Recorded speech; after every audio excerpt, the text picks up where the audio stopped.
and welcome to another episode of VETS TV. I'm Jared Levinson, and I'm here with my co-host, Bill Uran, a Vietnam veteran. Today, we're going to pay homage to our Vietnam veterans, and especially to an upcoming Maryland Public Television broadcast coming up in May 26th, 27th, and 28th on Maryland Public Television, which is a salute to Maryland's Vietnam veterans. We have with us today three representatives of that conflict. First, two Vietnam veterans, Jim Richardson, a local lawyer here from the Eastern Shore of Maryland, and Chester resident Jay Crumlish, a Vietnam veteran who was kind enough to join us today. And from Maryland Public Television, we're kind enough to have a representative to talk about, Heather Marchese, to talk about the upcoming special that PBS is doing, and also later in the broadcast, we'll meet Heather's father, who's also a decorated Vietnam veteran. Let us begin talking with our veterans this morning. Jim, one of the things that we want to talk about this morning is new directions for Vietnam veterans. Their welcome home was, let's say, rather bumpy at best. That's putting it kindly. Let's talk a little bit about the changing attitudes toward Vietnam veterans that we see today, first of all. Well, there's two or three things, Mr. Levinson. I came back in '68 and had no idea of what the country's state of turmoil was at that point. And I was sort of fortunate in that I flew to California and then flew to Baltimore and came down here on the shore, and where service in the military was still a very valued component of one's life. I first began to get some indication of this, and perhaps should have picked up on some things when we first flew in. We flew to Norton Air Force Base in San Bernardino, and they arranged for cab service and so on to take us to LA, where we would fly home. And the cabbie at the end drops us off, and he said, "Okay, here's a number. I want you guys, there's about 6 of us, to call us about 5 o'clock, and we'll make arrangements to get you to the airport, catch your flights. And don't go picking up local cabs." Well, I didn't realize what he was trying to do was keep us away from the civilian population, which was very anti-war by that point. It next came to my attention sort of while I was a lieutenant in Hawaii, where my troops were given a lot of bad publicity, kind of a rough time downtown. I think today we finally resolved a lot of those issues. We see efforts like Maryland Public Television's decision to simply produce this film and have the LZ Maryland. To what degree it's a sense of guilt, I don't know. I think there's a change in the attitude generally toward the military. The all-law force may or may not have had something to do with that. But for years, a lot of my contemporaries hid their service. I don't think that's what's going on today. And that's a major church. I mean, we came back, there were certain veterans organizations that didn't even want to have us as members, saying that this wasn't really a war. Mm-hmm. So that's a big change. Jay, what was your experience coming home? You came home, in my experience, I left combat, and in 30 or 32 hours, literally, I was standing in my mother and father's kitchen. And the total shock, I really don't know how to describe it. I only survived then because a friend of mine had already been to Vietnam, and he had been through what I was then going through, and he had support. If it wasn't for that, I don't know where I'd be. What was going through your mind 36 hours earlier, you're in a war, now you're home in your parents' kitchen. What do you think? I was still overseas. You know, the sleep didn't come easy. Anything would set you off.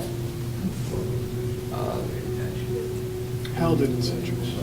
Just noises, the sounds, the smells, the lack of noise. No one to depend on.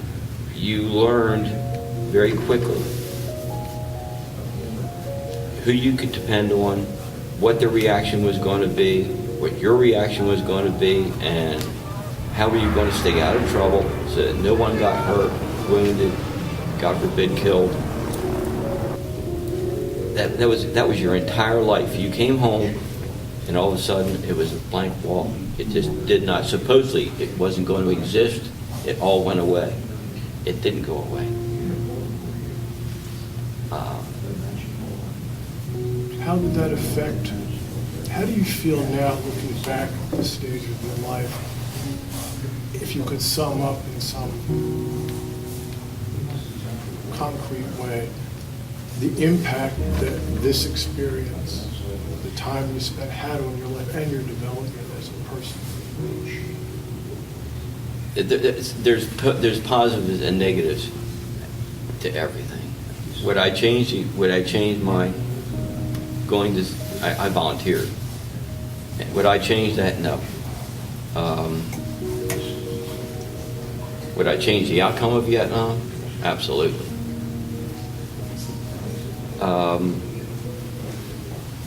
For me personally,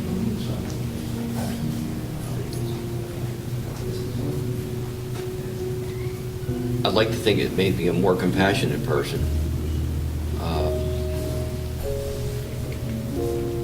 I'm not as tolerant as I would like to be.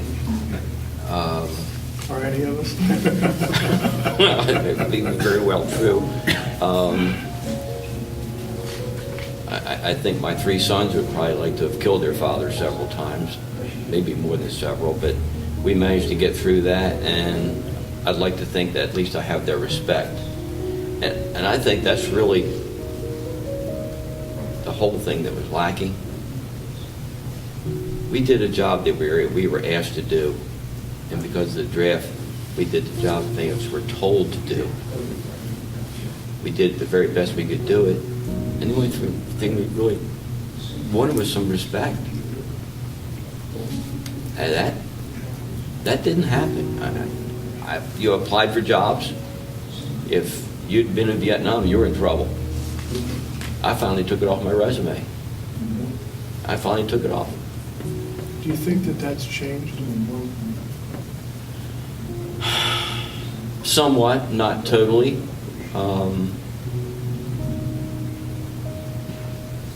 But then again, I don't think that's ever going to change. There's going to be people who are going to be okay with it, other people who are never going to be okay with it.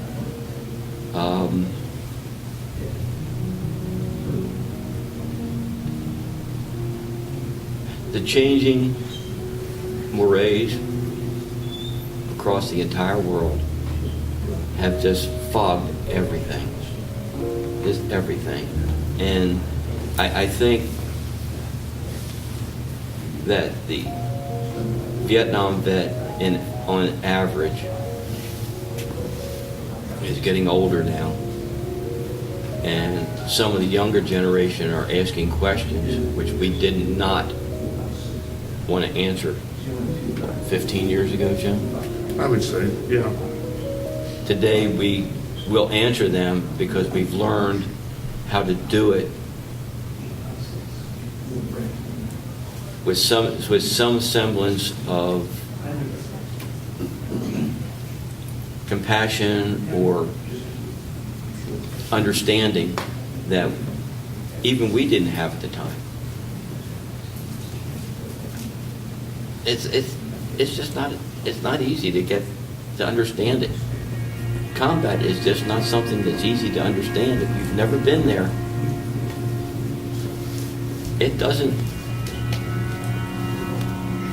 doesn't have a definition.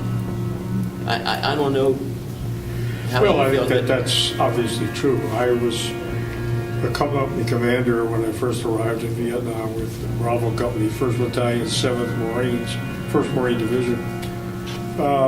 We have reunions, the 7th Marines does, and I'm going to one next at the end of this week. We have many, many people show up at that reunion who have never admitted they were in Vietnam until they came to that reunion. We hand the microphone around. We usually get 350 to 400 people, and we hand the mic around to, phone around to, usually 20 or 30 people have showed up for the first time, and they generally say, you know, we hid the fact that we were in Vietnam because when we used the GI Bill to go to school and so forth, we got a lot of trouble, and so we just found it was easier to just forget about it, like he said, leave it off your resume.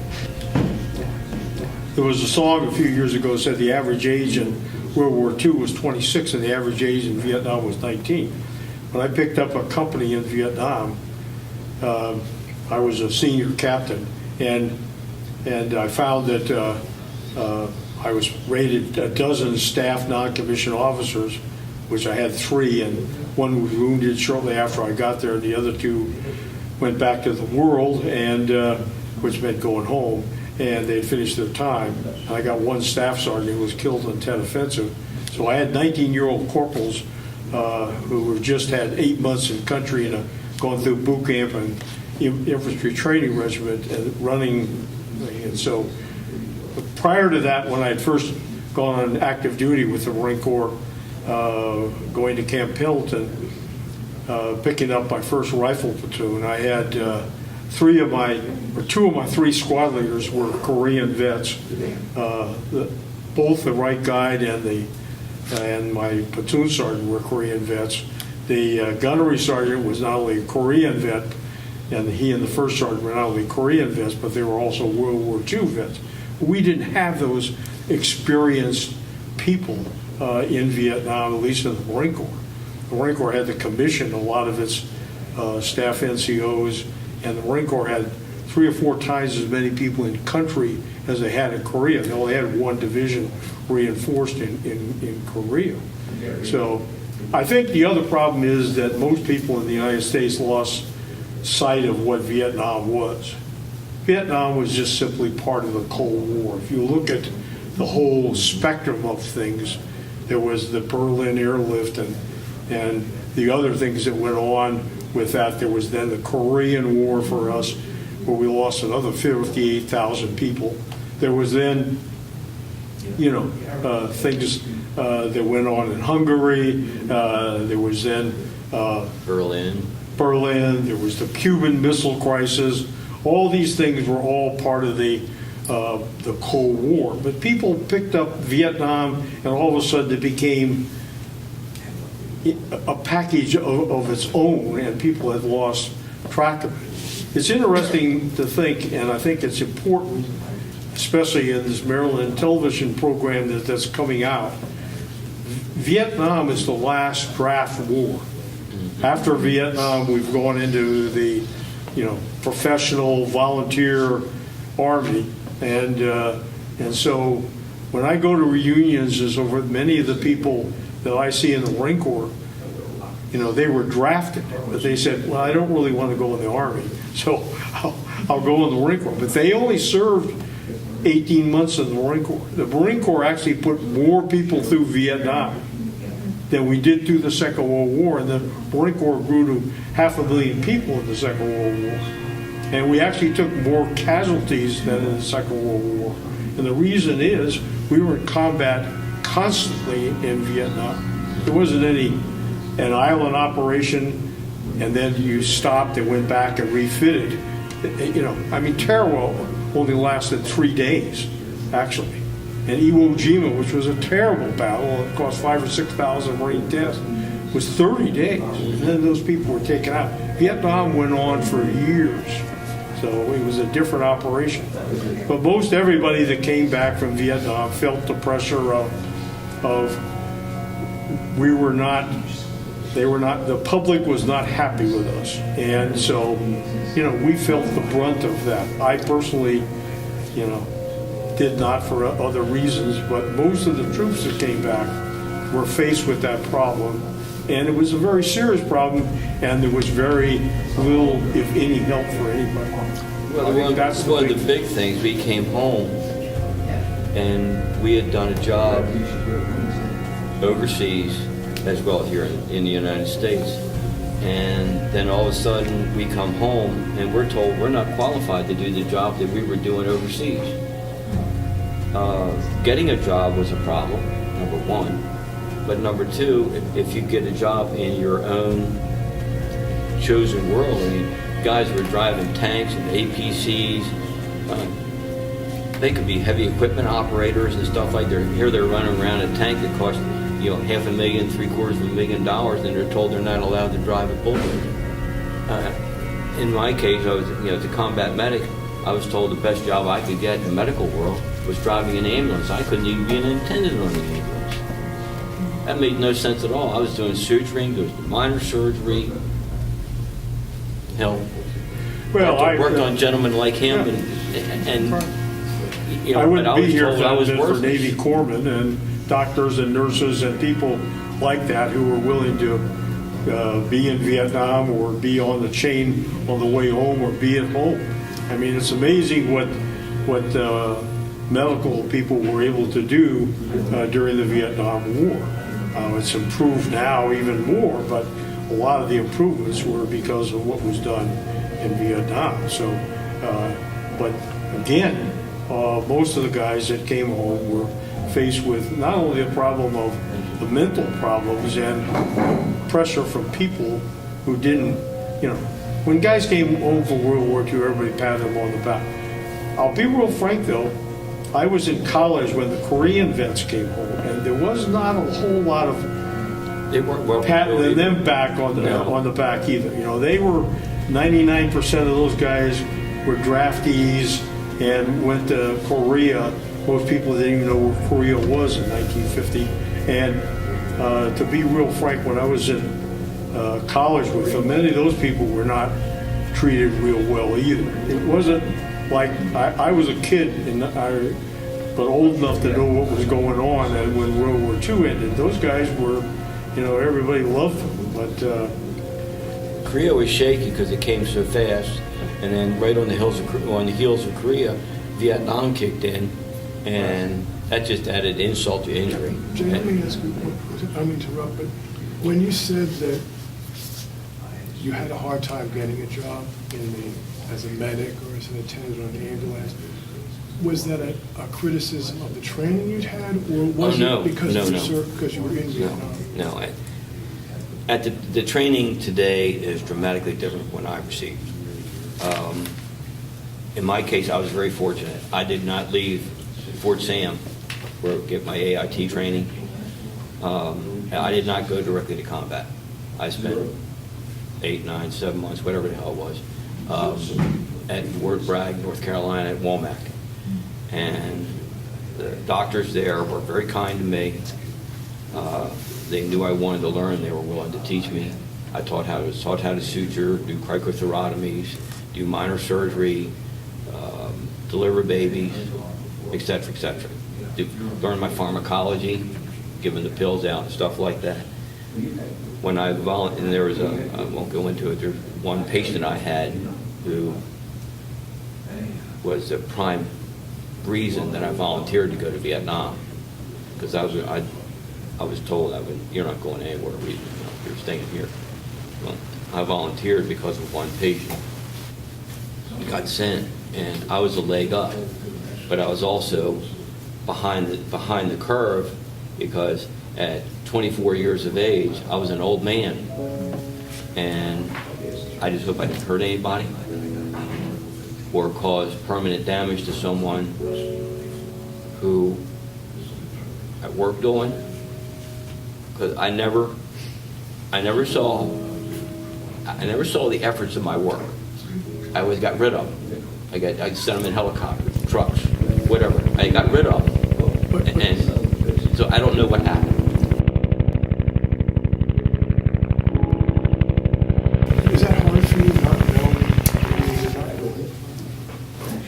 I mean, did I kill somebody? But you I just- don't know. But of course, the opposite could be true. You don't know how many lives you saved. Exactly. I mean, I don't know. I don't know. I mean, just, Well, I mean, everybody says you carried a gun. Yeah, I carried a weapon. I never used it because when the shooting started, I went to work. yeah, that's right. Well, at reunions, what's really quite funny is that, or unusual, is that you have guys run into each other and say, "God, I thought you were dead. The last time I saw you were wrapped up in a poncho when I was throwing you on a helicopter, okay? And I thought you'd never make it." So, I mean, the doctors and the corpsmen and the medics and the nurses and put people back together again that people in the field didn't realize it was going to, they were going to make it at all. But I think that's true. When you put a guy on a helicopter, that was the, that's last, generally, if he was seriously wounded, he never came back to your unit. He went back to, and that was the whole process. He was sent back to in our case, back to Da Nang. From Da Nang, he was put on a fixed-wing aircraft and sent to someplace for a hospital, either back to the States or some place like Hawaii, Guam or right. Hawaii Right. or someplace where there was a major military installation. I ended up at Clark Air Force Base where I was operated on a number of occasions. Some of them were sent into Japan, but they were out of country. And so even as a company commander, I was told, don't write letters home to people who are seriously wounded, write home to their families, because they're going to come back with questions about their son, and you have no way of, because he's gone. We're not connected to him. So many of the people that last time I saw him, we were putting him on a helicopter. Next time you saw him was 30 years later at a reunion, and all of a sudden here's this guy, and you're happy to see him, but you did lose contact totally with him. It just, I think anyone who served in combat, no matter what conflict, we all did things way beyond what we were trained to do.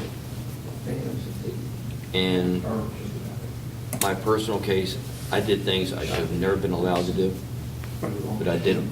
But you did them to save people's lives. Yeah.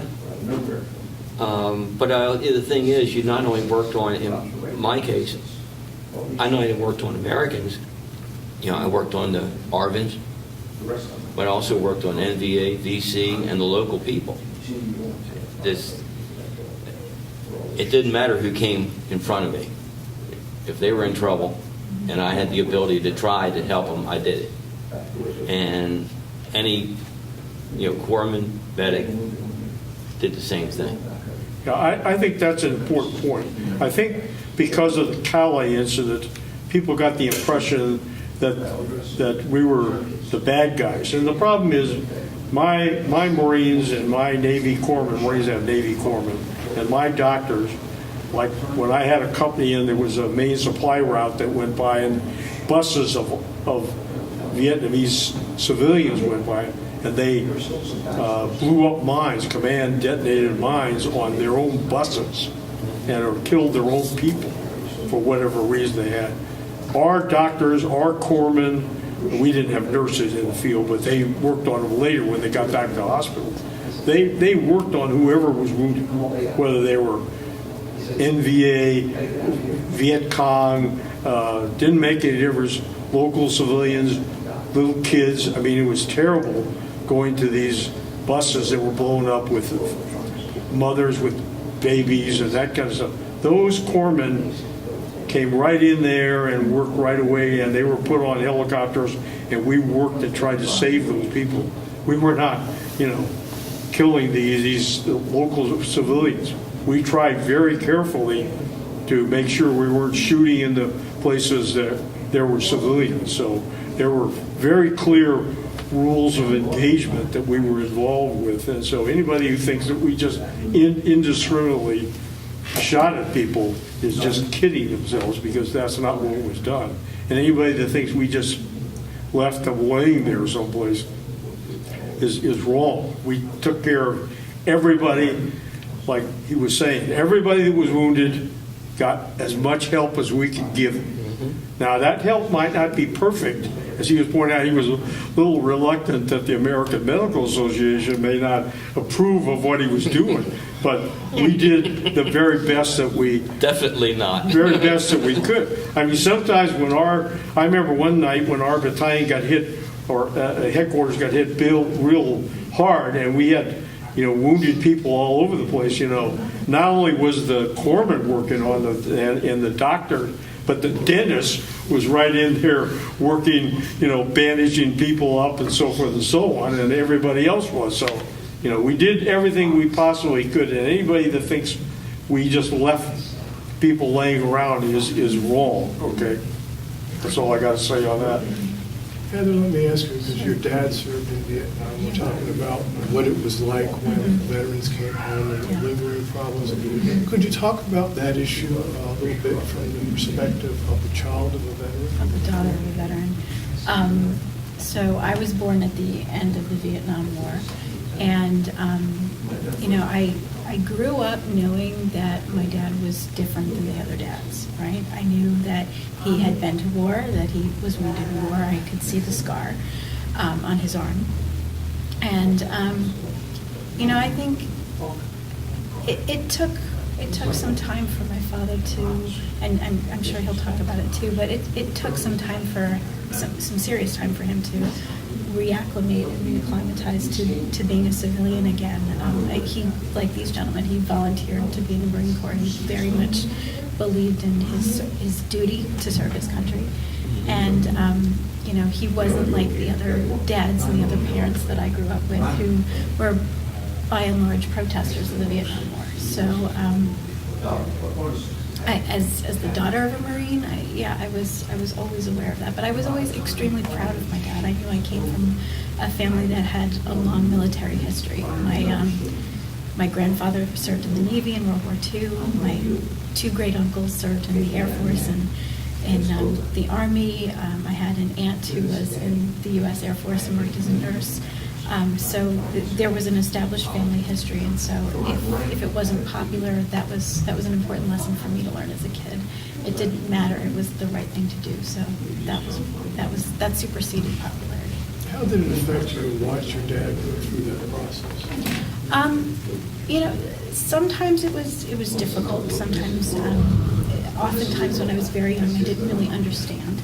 I didn't understand why maybe my father was being treated differently, or why, for example, he has a big scar on his left arm, and he always wore long sleeves to cover that. He had a career in banking, and I understood from an early age that it was important that he cover that wasn't visible, because displaying that scar would be a disadvantage for him in terms of employment.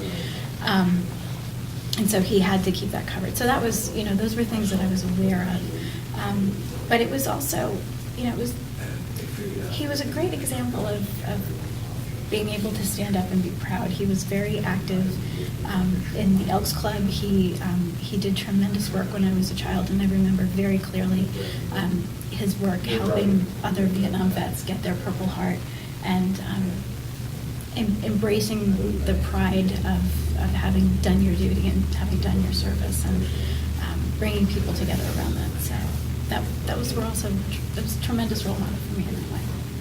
And maybe a lesson for the community in terms of bringing people together to help the folks who come home, not only from Vietnam, but a lot of the folks who are coming home now. But you have the Semper Fi attitude. That's right. Yeah.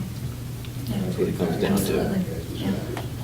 I think that's a great note on which to end this segment of VETS TV. I want to thank Jim Richardson, Jay Crumblish, and Heather Marchese for participating in this segment. And I want to thank my co-host, Bill Uren, and I want to thank all of you for your service to our country in Vietnam, and Heather, you as well. And we want to invite you to watch the Vietnam television show that's going to be on, because I've already seen the trailer. It looks pretty good. May 24th, 25th, and 26th on Maryland Public Television. I would also note that if they can't catch the original broadcast, it will be rebroadcast And also, each night following the regular on-air, you will be able to log on to Maryland Public Television and see the preceding show streamed Streaming online. on any kind of a device. Yeah. Great. And Heather, there's also another companion event to the show that'll be on May 24th, 25th, and 26th. There's also a big event coming up. There is. So the huge event that we're doing is June 18th and 19th, and that is at the Maryland State Fairgrounds, and we're calling that LZ Maryland. And these gentlemen will know LZ means landing zone. Landing zone could mean something very dangerous, or landing zone could mean something as simple, I think, and mundane perhaps as getting your mail or your sea rations. We want Maryland Vietnam veterans and Vietnam veterans within our broadcast region and those who log in online and understand what we're doing to know that they're welcome. This is a safe landing zone for them to share, to reunite with other Vietnam veterans, and also to be celebrated and honored as they should have been. And what will be some of the activities and events that will be at the LZ? Right. There will be a great deal of entertainment. I believe the Loving Spoonful is going to be plenty. We've also got NASH units. We have obstacle courses for families and children. There's plenty of food. There's going to be a gigantic map of Vietnam where Vietnam veterans can go in and sign their names. There will be an honor ride. We will have over 1,000 motorcyclists coming in to honor the Maryland Vietnam veterans, riding in through the fairgrounds and riding up York Road and around, if you're familiar with that area.